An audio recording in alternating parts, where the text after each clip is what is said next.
El sermón del día de hoy vamos a seguir con el capítulo número 7 de Hechos. Esta es la tercera semana que vemos ya a Esteban, a este hombre de la iglesia primitiva. Y primero vimos un poco respecto a Esteban como diácono. Si recuerdan, él fue escogido junto con otras 6 personas para ser un servidor a las mesas. David nos explicaba cómo pues ese servicio a las mesas reflejaba el amor de Dios para con los necesitados de la iglesia primitiva en todo caso. Y Esteban fue uno de esos hombres seleccionados con el fin. Pero Esteban no únicamente era bueno para servir a los demás, también era un muy buen comunicador de la palabra de Dios. Y el libro de Hechos nos deja muy claro eso. En el capítulo 6, la segunda parte, se nos muestra que Esteban, si ustedes recuerdan, fue acusado de cometer algunos delitos, ¿verdad? En contra de la ley, en contra de Moisés, etcétera. Y finalmente lo arrestan, lo llevan delante del concilio y vimos que ahí había personas que lo estaban acusando en contra de pues, delitos que merecían la muerte. Bueno, hasta ahí podríamos decir que vamos en el capítulo 6. El capítulo 7 inicia con una pregunta de parte del sumo sacerdote. Un sumo sacerdote era, en esencia, el sacerdote más importante de todos. Y como el juez principal del concilio, le pregunta a Esteban, ¿es verdad, Esteban, estas acusaciones que hacen en tu contra? ¿Qué acusaciones? Pues hablar contra Dios, contra Moisés, contra la ley y sobre todo hablar contra este lugar santo, decían ellos, no contra el templo. Y también cuando ustedes empiezan a leer Hechos 7 se van a dar cuenta que su discurso o defensa es un discurso un poco extraño porque nadie se defiende regularmente contando historias y hablando de personajes de la antigüedad, ¿no? O sea, si tú estás en un problema, no empiezas regularmente hablando, no, Benito Juárez en la época de la Reforma hizo esto y después de él vino... O sea, no fluye de esa manera. Sin embargo, Esteban sí tenía un objetivo, lo hemos estado ya viendo un poco, ¿recuerdan? Hablamos primero sobre Abraham, cómo es que Abraham salió de la tierra donde él era nativo, cómo Dios lo cuidó por el camino, cómo Dios no estaba limitado a una tierra, sino que él era Dios de toda la tierra. Después vimos un poco la historia de José, cómo José también, a pesar de que sus hermanos lo traicionaron, lo vendieron como esclavo, pues Dios estaba con él. Finalmente, la idea que Esteban quiere recalcar es de que Dios no está limitado a ningún lugar. Y ese fue el sermón de la semana pasada. Dios es más que un templo. Ahora, llegamos a la historia de Abraham. Y Abraham, si ustedes conocen la historia, es de Moisés. La historia de Moisés es toda una aventura. Yo se recomiendo que la lean. Está en el libro de Éxodo. Hasta hay una película de DreamWorks, ¿no? Muy conocida, El Príncipe de Egipto, me parece. Es una caricatura bastante basada y con la idea de la historia de Éxodo. Y sí, ahora Esteban va a empezar a hablarnos respecto a Moisés, a partir del versículo 20 en adelante. Esteban, con esas historias en mente de Abraham, de José, continúa diciendo, fue por ese tiempo que Moisés nació y era hermoso a la vista de Dios y fue criado por 3 meses en la casa de su padre. Después de ser abandonado para morir, Esteban dice que la hija de Faraón se lo llevó y lo crió como a su propio hijo.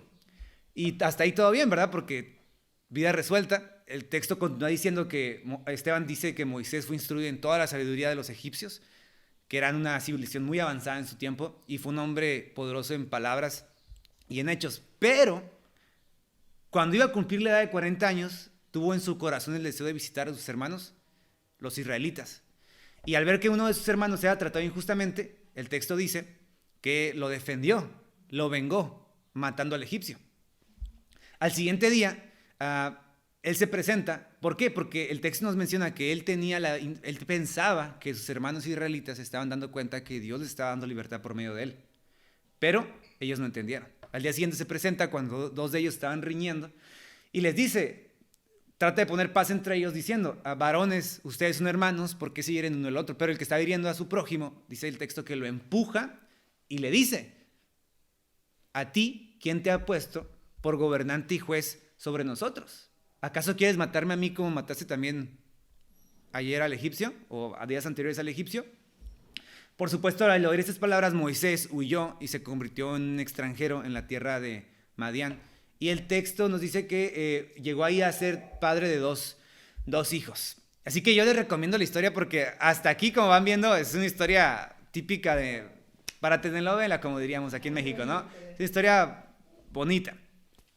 Y Esteban, hasta aquí nos ha mostrado que los judíos siempre han rechazado a los líderes que Dios ha levantado. En esta primera instancia se muestra claramente esto. Moisés fue con sus hermanos israelitas con intención de liberarlos, pero ellos, ¿qué hicieron? Lo despreciaron. Una persona le dijo, ¿quién a ti te ha puesto sobre gobernante y juez hacia nosotros, hacia nuestro pueblo?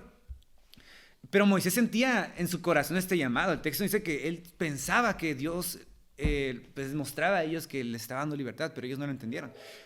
¿Por qué sabemos esto? Hebreos 11:24 de hecho amplía mucho más esta idea. Es un texto muy bonito. Yo les recomiendo mucho Hebreos 11 porque van a hablar ahí sobre Abraham, sobre José, y en este caso sobre Moisés. Dice que por la fe Moisés, cuando era ya grande, rehusó ser llamado hijo de la hija de Faraón.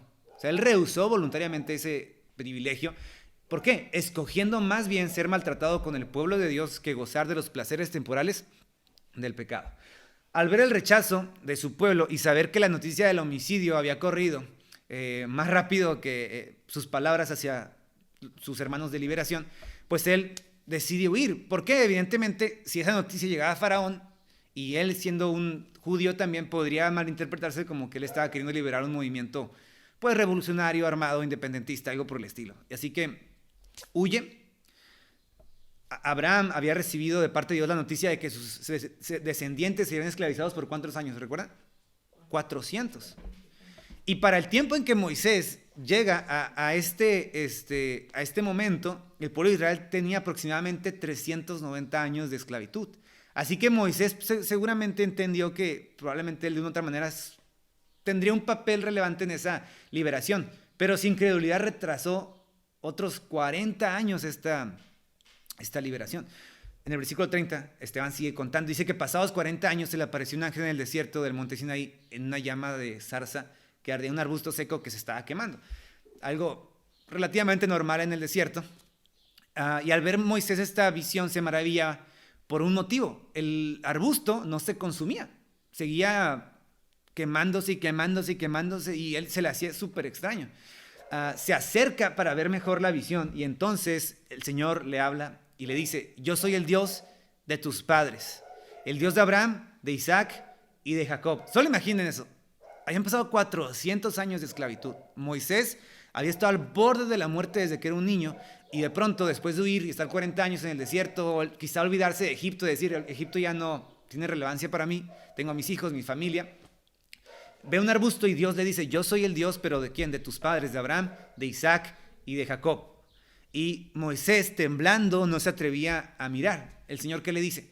Quítate las sandalias de tus pies porque el lugar donde estás es tierra santa. Tierra santa. ¿Dónde han escuchado esa frase sobre Jerusalén, verdad? Tierra santa. Los cruzados tenían la costumbre de llamar así a la tierra santa. Dios le dice, estás pisando tierra santa, ciertamente he visto la opresión de mi pueblo en Egipto y he oído sus gemidos y yo he descendido aquí hoy para librarlos. Ven ahora y te enviaré a Egipto. Moisés, antes de esto, corrió al verse expuesto, pero Dios había destinado a usar, como vemos, los deseos de Moisés y la vida de Moisés para liberar al pueblo de Dios. Es interesante lo que vemos en el versículo 33, ¿no? Que Dios diga que esa tierra es tierra santa. ¿Por qué? Quien lo está diciendo es Esteban. Y recordemos que Esteban, uno de los argumentos en su contra, o de las acusaciones en su contra, era que supuestamente él hablaba de este lugar santo. Los judíos decían, ¿el lugar santo cuál es? El templo, ¿no? Entonces solo ese lugar es santo. Y aquí Esteban, fíjense, sutilmente les está diciendo, antes de este lugar santo, hubo otro lugar santo y fue un desierto, un lugar abandonado, en medio de una zarza que ardía. Y ahí Dios le dijo a Moisés, el lugar que pisas es tierra santa. De modo que lo que hace santa la tierra no es la tierra en sí misma, sino la presencia de Dios. Y eso es muy importante porque ellos decían, solo aquí es santo. Esteban, con este texto le está diciendo, eso no es verdad. Si ustedes son sinceros con la historia de Moisés, de quien dicen yo hablo en contra, pues están mintiendo porque no ha sido siempre así. Así que Israel era esa tierra santa, pero solamente porque Dios estaba ahí. No, al contrario, no es que Dios llegó porque es el lugar más santo que existe en la tierra, voy a llegar ahí. Y de hecho ahora podemos decir que la tierra santa de Dios es todo creyente.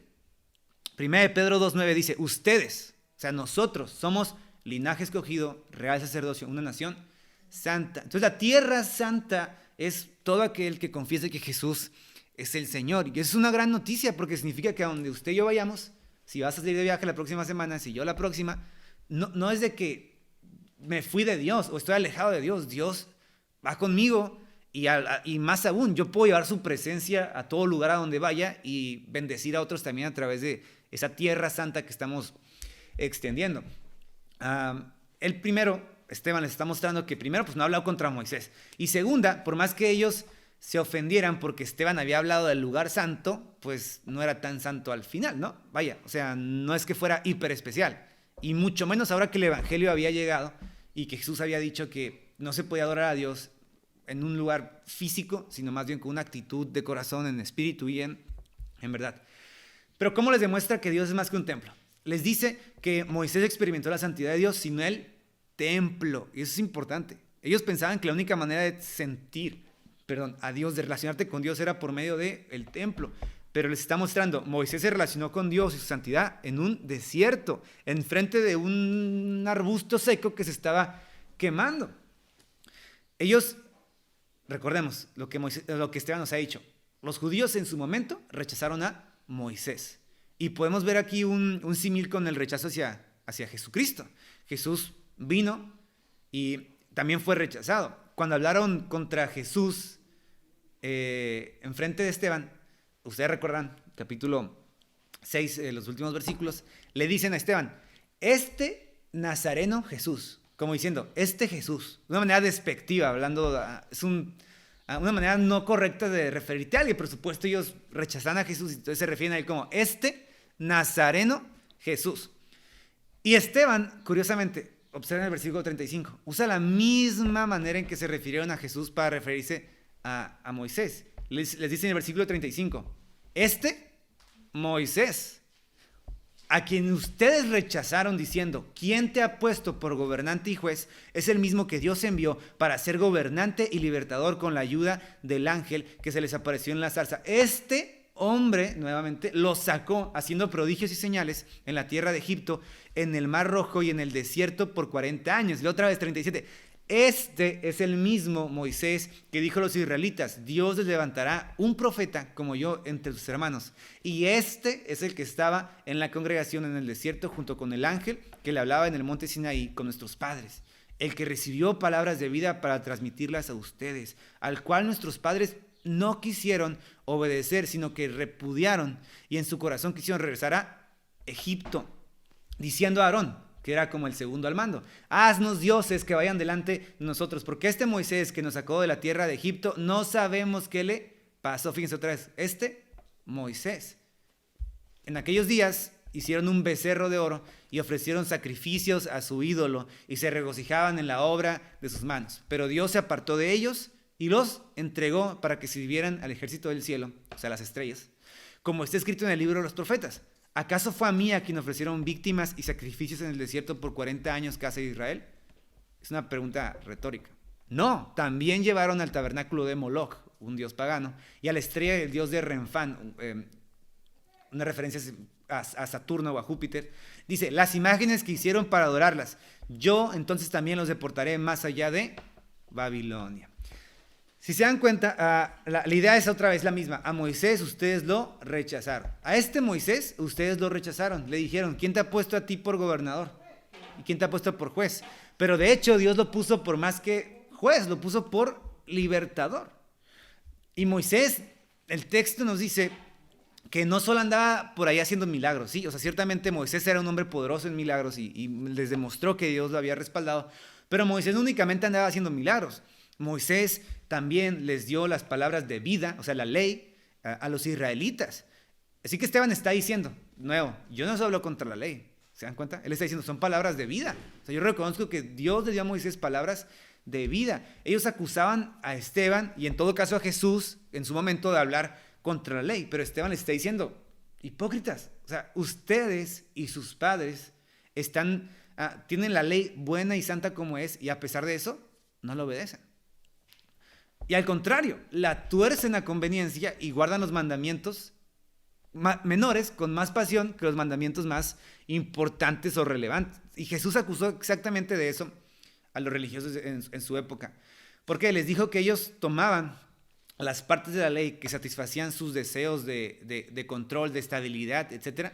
Y al hacer eso se olvidaban de la esencia de amar, de cuidar, de proteger. Como recordarán, Jesús en algún momento les achacó a los fariseos que ellos decían, papá, mamá, yo sé que tienes necesidad, pero todo lo que tengo es para la ofrenda del templo, así que pues Dios te bendiga con tu hambre, yo se lo voy a dar al templo. Y Jesús les dice que eso es incorrecto, porque antes de darle al templo está el mandamiento de honrar y solventar la necesidad de tus padres. Y así había muchos ejemplos donde estos hombres eran religiosos en su exterior. Jesús los llamó de otra manera, sepulcros blanqueados. Ok, dentro de estas palabras de vida que Moisés les comunicó a sus hermanos, había una en particular a la cual ellos debían de poner atención, y era la siguiente: Dios les levantará en el futuro un profeta como yo, o sea, similar a mí, pero saldrá de entre ustedes. Otro profeta, ¿a qué se refiere Moisés? Para empezar, pensemos, ¿quién era Moisés? O sea, ¿en qué sentido otro profeta se levantaría como Moisés, al grado que los israelitas sí lo escucharían? Y analicemos un poquito la vida de Moisés hasta aquí. Primero, Moisés nació en circunstancias adversas, de acuerdo a todos. Enfrentó la muerte siendo incluso un recién nacido. Cuando creció, tuvo el deseo de cumplir la voluntad de Dios a salvar a sus hermanos, los israelitas, pero que ellos lo rechazaron. Después, se nos cuenta en la historia que constantemente, a pesar de sus palabras, milagros y señales, los israelitas, sus hermanos, se rebelaran contra él, no le hacían caso y le llegaban a decir: preferiríamos ser esclavos nuevamente en Egipto que haberte seguido a ti aquí fuera del desierto. Allá comíamos pescado y había cebollas y había esto y aquí puro pan nos traes y puros pájaros que caen del cielo, ¿no? Queremos algo más que eso. Otra característica de Moisés. Otra última: Moisés continuamente tenía comunión con Dios y estaba en lo alto de la montaña y bajaba y les traía las palabras de vida. Pero cuando él les bajó, ¿cómo los encontró? En pecado, haciendo cada uno, este texto no dice lo que bien le parecía. En cuanto tuvieron la oportunidad, le dijeron a Aarón: haznos un Dios, porque Moisés ya tiene 40 días que no viene, se ha de haber muerto, quién sabe qué le pasó, haznos dioses. Y Moisés baja y los encuentra adorando a un Dios falso, imagínense. Y es impresionante porque esas personas habían visto las plagas, vean una columna de nube que los protegía del sol en la mañana, fuego en la noche, hayan visto el mar abrirse en dos, y a pesar de eso, en lugar de sacrificar a Dios, dice el texto que sacrificaban ¿a quién? A los dioses paganos. Y Moloch es un dios terrible que tenían los palestinos, porque a Moloch se le ofrecían únicamente sacrificio niños. Entonces los israelitas, al ofrecerle sacrificios a Moloch, seguramente habían asesinado a sus propios hijos, a los hijos de la promesa, y los habían quemado vivos para ofrecerlos a su Dios. A ese grado llegaba la barbarie, ¿no? de la idolatría, en este caso del pueblo de Israel. Pero Moisés les dijo claramente: Dios, a pesar de todo eso, les va a levantar un profeta como yo entre sus hermanos. Probidad, sabemos ahora quién es ese profeta. De hecho, Jesús cumple exactamente todas las expectativas de la vida de Moisés. Analicen, cada uno de esos 4 puntos que vimos, las cumple Jesús a perfección. Desde niño, en peligro su vida, crece, trae una misión de parte de Dios, pero ellos lo rechazan, les muestra milagros, les muestra un camino y ellos... Entonces, dense cuenta, lo que Esteban está queriendo aquí decir sutilmente es: Jesús era ese profeta que tenía todas las características de desprecio, igual que José, igual que Moisés, etc. Y ustedes, en lugar de darse cuenta de esas características, lo rechazaron. Bueno, finalmente alguien tenía que rechazarlo para que cumpliera las características de Moisés y de José. Pero es justo el punto. De hecho, en Juan 6:14, el texto nos dice que cuando la multitud se da cuenta de Jesús, llegaron a decir esto: este es el profeta que había de venir al mundo. Es decir, algunos sí se dieron cuenta. Dios les reveló a algunos la verdad y vieron que Jesús era el profeta, es decir, el Mesías, quien traía las palabras de vida eterna, el que de verdad ahora tenían que escuchar. En una ocasión, algunas personas se alejaron de Jesús decepcionadas por su mensaje, porque ellos creían que Jesús tenía un mensaje pues un poquito más sociopolítico, militar, etcétera, ¿no? Y cuando se enteran que Jesús no va por ahí, se decepcionan y se van. Dice que mucha gente se fue de seguir a Jesús. Y en ese éxodo de personas alejándose de Jesús, él le pregunta a sus discípulos: oigan, ¿ustedes también se quieren ir? O sea, los veo, quizá los vi indecisos, no sé, ¿ustedes también se quieren ir? Y Pedro, el texto nos dice que le responde: ¿a quién iremos?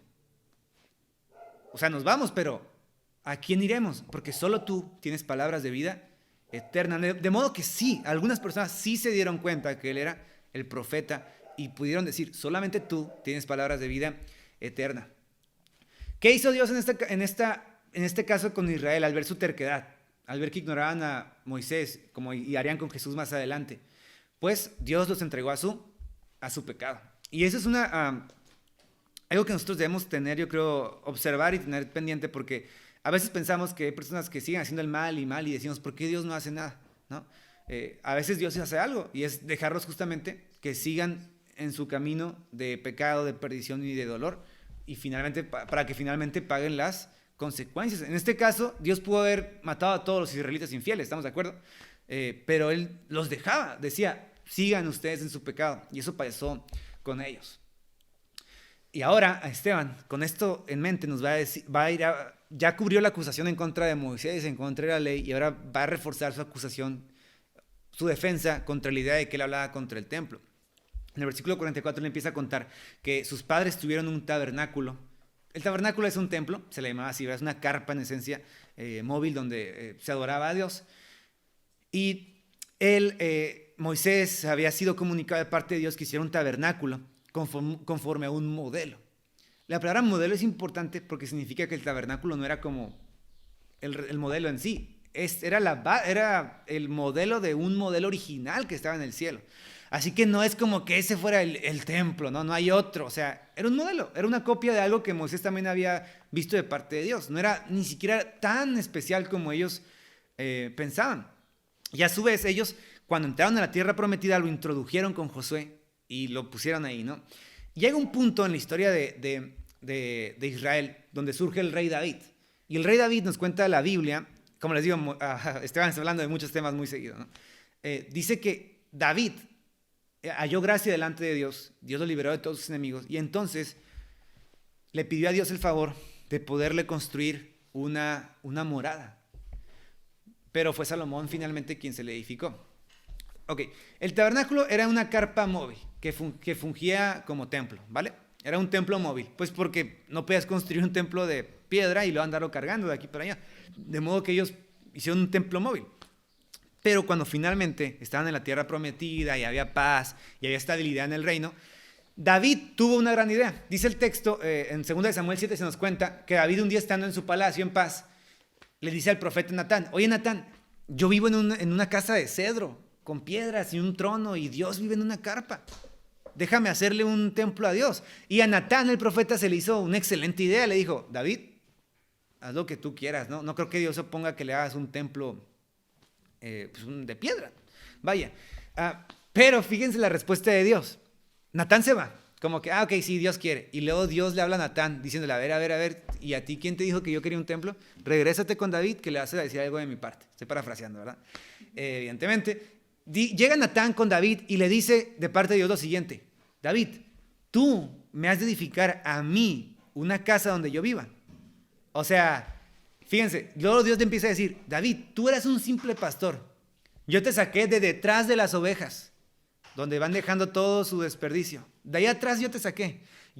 Tú siendo nada, yo te saqué, te hice rey, te di paz y te puse en esta casa.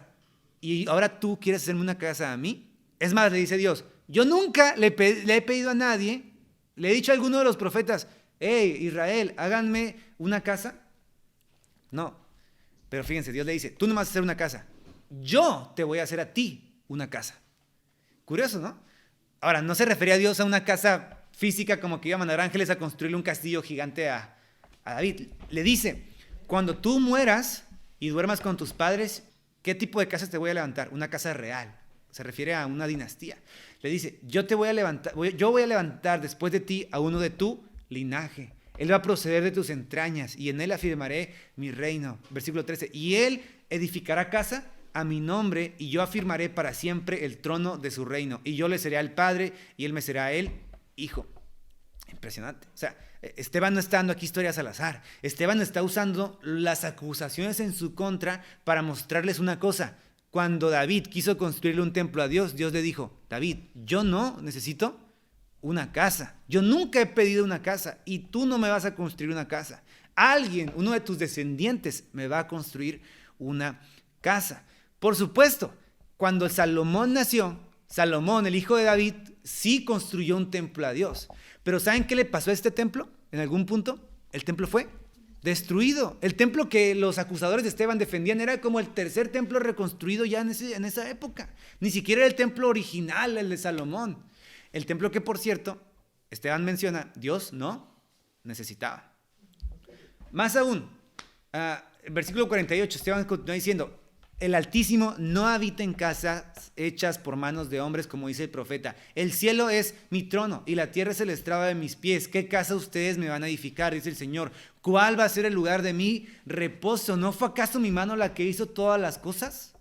Salomón, incluso cuando construyó el templo, entendió perfectamente esto. Primera de Reyes 8:27, se los leo. Fíjense qué dijo Salomón cuando él construyó el templo y lo dedicó a Dios. ¿Es verdad que Dios morará sobre la tierra? He aquí que los cielos de los cielos no lo pueden contener, cuánto menos esta casa que yo he edificado. O sea, Salomón tenía, como dicen, 3 dedos de frente claramente y entendía que Dios no iba a limitar todo lo que él era a un edificio. Y pobre edificio, ¿no? O sea, no lo toques, no lo veas mal, pobre Dios, o sea, él está limitado. Si nosotros no hubiéramos hecho un templo, Dios estaría vagabundeando por el universo. O sea, es la idea. Y Esteban está mostrando eso. Es ridículo lo que ustedes me están diciendo, porque el pacto que Dios tenía con David no se cumplió en Salomón. Se cumplió realmente ¿en quién? En Jesús. Porque Jesús fue el hijo de David. Analicémoslo. Dios le dijo a David, yo voy a tener a uno de tus descendientes. Yo seré el padre y él me será el hijo. Es más, él me construirá una casa y yo estableceré su reino para siempre. Así que Jesús, cuando vemos la historia en los evangelios, Jesús se presentó a sí mismo como el único camino al Padre. Nos dijo que quien tuviera comunión con Él tendría comunión con Dios. Y es más, también nos enseñó que creer en Él y en su obra, al creer en Él y en su obra, tendríamos a Dios mismo, al Espíritu Santo en nosotros, en nuestros cuerpos. De modo que, ¿quién cumple realmente esa profecía que le hicieron a David? Jesús. Él es quien establece un templo entre los hombres. Él es quien trae la presencia de Dios entre nosotros. Él es a quien Dios establece como el rey descendiente de David por toda la eternidad. Pero hasta aquí Esteban, si se han dado cuenta, no mencionaba a Jesús. Solamente les está dando unos tintes pequeñitos para que sepan para dónde va el asunto. Todos estos personajes que hemos visto hasta aquí, Abraham, José, Moisés, creyeron la promesa, pero finalmente, como David, también murieron. Pero creyeron en Dios. Y Dios, al levantar a Jesús, cumplió perfectamente cada una de las expectativas de estas personas. Y hasta aquí toda la historia que llevamos, pues solo puede resultar en los siguientes 3 versículos. No hay más. Versículos 51, 52 y 53. O sea, imagínense, el argumento ya va tan fuerte en las historias que lo único que Esteban puede hacer para rematar su discurso es decir lo siguiente. Ustedes que son tercos e incircuncisos de corazón y de oídos, siempre resisten al Espíritu Santo, como hicieron sus padres. ¿Con quién? Con José, con Moisés, con todos. Así ustedes también hacen. Aún más, ¿a quién de los profetas sus padres no persiguieron? Ellos mataron a los que anunciaban la venida del justo. Y cuando el justo llegó, ustedes se hicieron traidores y asesinos de él. Ustedes que recibieron por la ley, por disposición de ángeles, y sin embargo no la guardaron. Esteban no ha mencionado a Jesús directamente, pero ahora lo ha mencionado con un título claro, el justo. El justo iba a venir y los profetas lo habían dicho. La ley misma decía que un profeta se levantaría de entre ustedes y ustedes han solamente sido tercos, necios contra el Espíritu Santo. Dicen ser circuncisos de carne, pero son incircuncisos en su corazón y de sus oídos.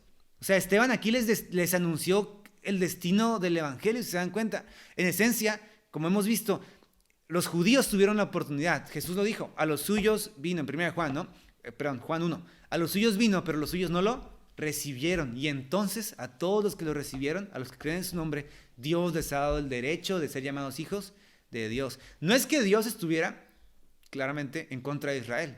De hecho, Dios les dio primero la oportunidad a los israelitas. Pero ahora que le estaban rechazando, ese evangelio ya no iba a ser únicamente para ellos, iba a correr por todo el mundo. Y a partir del capítulo 8 del libro de Hechos vamos a ver eso, que el evangelio sale de Jerusalén, se empieza a expandir y expandir y expandir. Por eso el mensaje de Esteban es tan importante, porque están recalcándonos no solo a ellos, sino a nosotros, que Dios ahora va a ser más que la Tierra Santa, va a ser más que el templo, va a ir más allá de Jerusalén. que el evangelio va a ser expandido a todos lados y que los incrédulos no lo van a recibir, pero los que tengan fe sí lo van a recibir. Hasta aquí el discurso de Esteban. Lo ha cerrado con tal fuerza y valentía que lo único que va a pasar es lo que tiene que pasar. Versículo 54, al oír esto, se sintieron profundamente ofendidos y crujían los dientes contra él. Se ofendieron. Yo creo que el acusado vio sus rostros, sus manos, sus encías sangraban de tanto coraje que traían en contra de Esteban. Y entonces Esteban supo que su destino estaba sellado. Pero Esteban, lleno del Espíritu Santo, fijó los ojos en el cielo, vio la gloria de Dios, vio a Jesús a la diestra de Dios de pie y dijo: veo los cielos abiertos y al Hijo del Hombre de pie a la diestra de Dios. Qué increíble visión.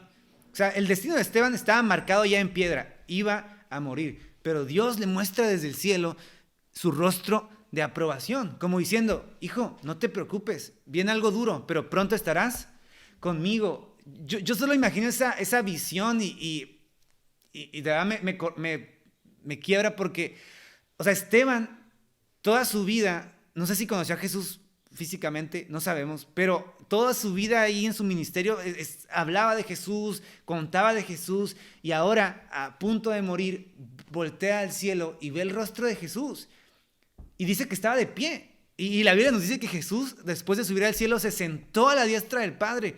¿Acaso Jesús habrá parado para ver el rostro de su Hijo una última vez más? No lo sabemos. Hay una canción muy bonita, se las recomiendo, el autor es Marcos Vidal, se llama Cara a Cara, yo creo que la han escuchado.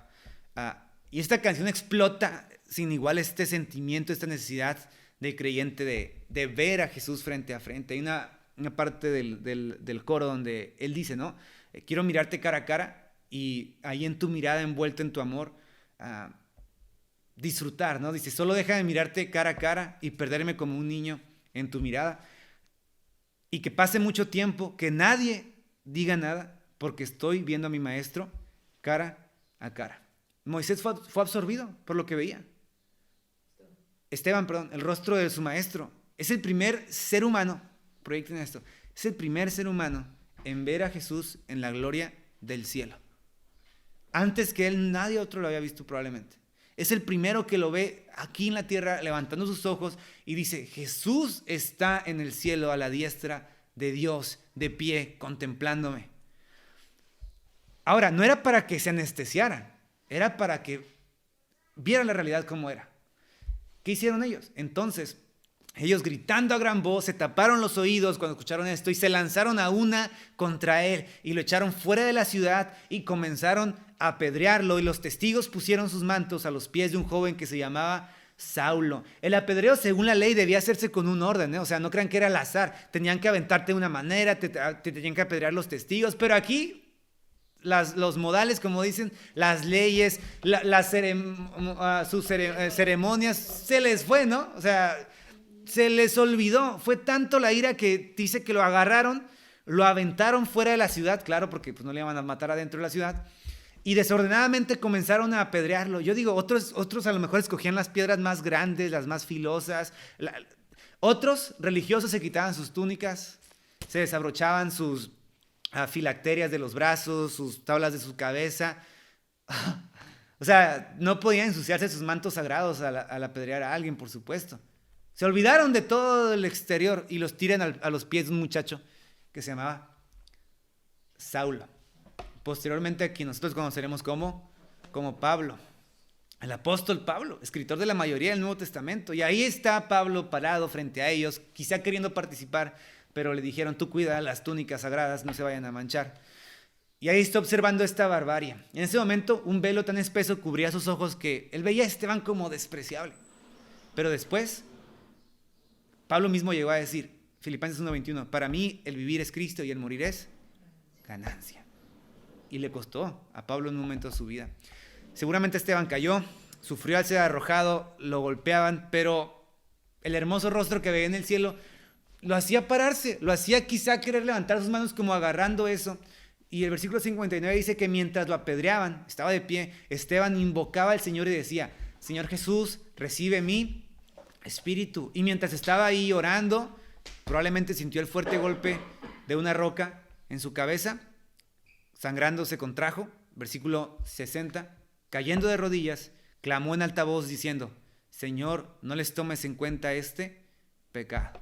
Y habiendo dicho esto, durmió. Entiéndase, murió. Pero para el creyente, la muerte no es el fin, es un sueño, ¿no?